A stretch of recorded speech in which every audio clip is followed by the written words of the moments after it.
अब बात रायपुर में चल रही डीजीआईजी कॉन्फ्रेंस में भाग लेने की करते हैं, जहां पर प्रधानमंत्री नरेंद्र मोदी थोड़ी देर पहले ही रायपुर जा पहुंचे हैं।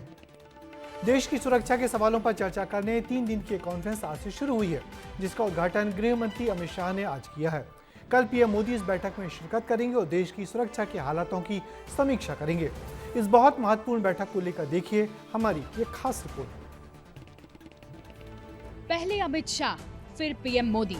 ये तस्वीरें हैं छत्तीसगढ़ की राजधानी रायपुर की, जहां प्रधानमंत्री नरेंद्र मोदी, गृह मंत्री अमित शाह, एनएसए अजीत डोभाल, रॉ और आईबी चीफ समेत भारतीय सुरक्षा एजेंसियों के तमाम अधिकारी और अलग अलग राज्यों के डीजीपी रायपुर पहुंच गए हैं, जो शुक्रवार से शुरू हुई डीजीपी आईजी कॉन्फ्रेंस में शामिल हो रहे हैं।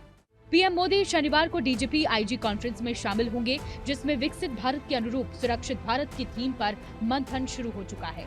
शुक्रवार को इस बैठक में क्या क्या हुआ, ये भी जान लीजिए। नवा रायपुर के आईआईएम में हो रही कॉन्फ्रेंस का केंद्रीय गृह मंत्री अमित शाह ने उद्घाटन किया। इसके बाद राज्य, संघ शासित प्रदेश, पुलिस बलों, सीएपीएफ और केंद्रीय पुलिस बलों के प्रमुखों का परिचय हुआ।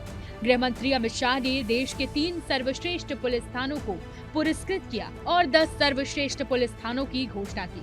इसके बाद केंद्रीय गृह मंत्री ने सभी को संबोधित किया। डीजीपी आईजी कॉन्फ्रेंस के पहले दिन सम्मेलन का एजेंडा और मुख्य विषयों की रूपरेखा पेश की गई। इसके बाद आंतरिक सुरक्षा, खुफिया तंत्र और भविष्य की रणनीतियों पर उच्च स्तरीय चर्चा शुरू हुई। दोपहर से लेकर रात तक तमाम मुद्दों पर अहम चर्चा हुई। छत्तीसगढ़ में पहली बार ये कॉन्फ्रेंस हो रही है, जिसे लेकर बीजेपी का दावा है कि इस तरह के आयोजन बढ़ते विकास को दिखाता है। मानता हूं कि इस तरह के आयोजन कहीं न कहीं राज्य के बढ़ते हुए विकास को दिखाता है कि इतने बड़े कॉन्फ्रेंस को एक राज्य होस्ट कर रहा है। वहीं राजधानी में होने वाले इस आयोजन के बहाने कांग्रेस ने लॉ एंड ऑर्डर को लेकर तंज कसा है। पीसीसी चीफ दीपक बैज का कहना है कि पीएम मोदी को प्रदेश के बढ़ते अपराध पर भी चर्चा करनी चाहिए। जिस राज्य में collector office, collector SP office जला दिए जाते हैं, जहां गरीबों के घर जला दिए जाते हैं, उस राज्य में डीजी और आईजी कॉन्फ्रेंस हो रहा है। मैं समझता हूं कि प्रधानमंत्री जी को छत्तीसगढ़ के बिगड़ते कानून व्यवस्था का भी समीक्षा कर लेना चाहिए। प्रधानमंत्री नरेंद्र मोदी रविवार तक रायपुर में रुकेंगे। पीएम मोदी नया रायपुर के स्पीकर हाउस M1 में रुके हैं, जिसे मिनी पीएमओ बनाया गया है। अगले 2 दिनों तक प्रधानमंत्री कार्यालय के सभी काम यहीं से होंगे।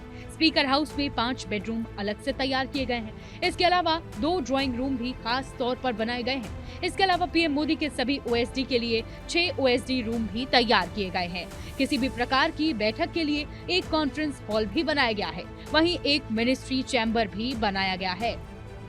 बता दें कि अमित शाह M11 में ठहरे हुए हैं, उसे भी इसी तरह से तैयार किया गया है।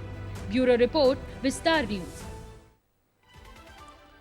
तो छत्तीसगढ़ की राजधानी रायपुर में सुरक्षा से जुड़ी इस अहम कॉन्फ्रेंस पर अब पूरे देश की नजरें टिकी हुई हैं। विकसित भारत के सुरक्षित भविष्य की दिशा में कौन कौन से बड़े फैसले सामने आते हैं, ये देखना खास होगा। अब सबकी निगाहें इसी बात पर हैं कि रायपुर से निकलने वाले सुरक्षा के बड़े फैसले देश की आंतरिक मजबूती को कितना नया आयाम देंगे।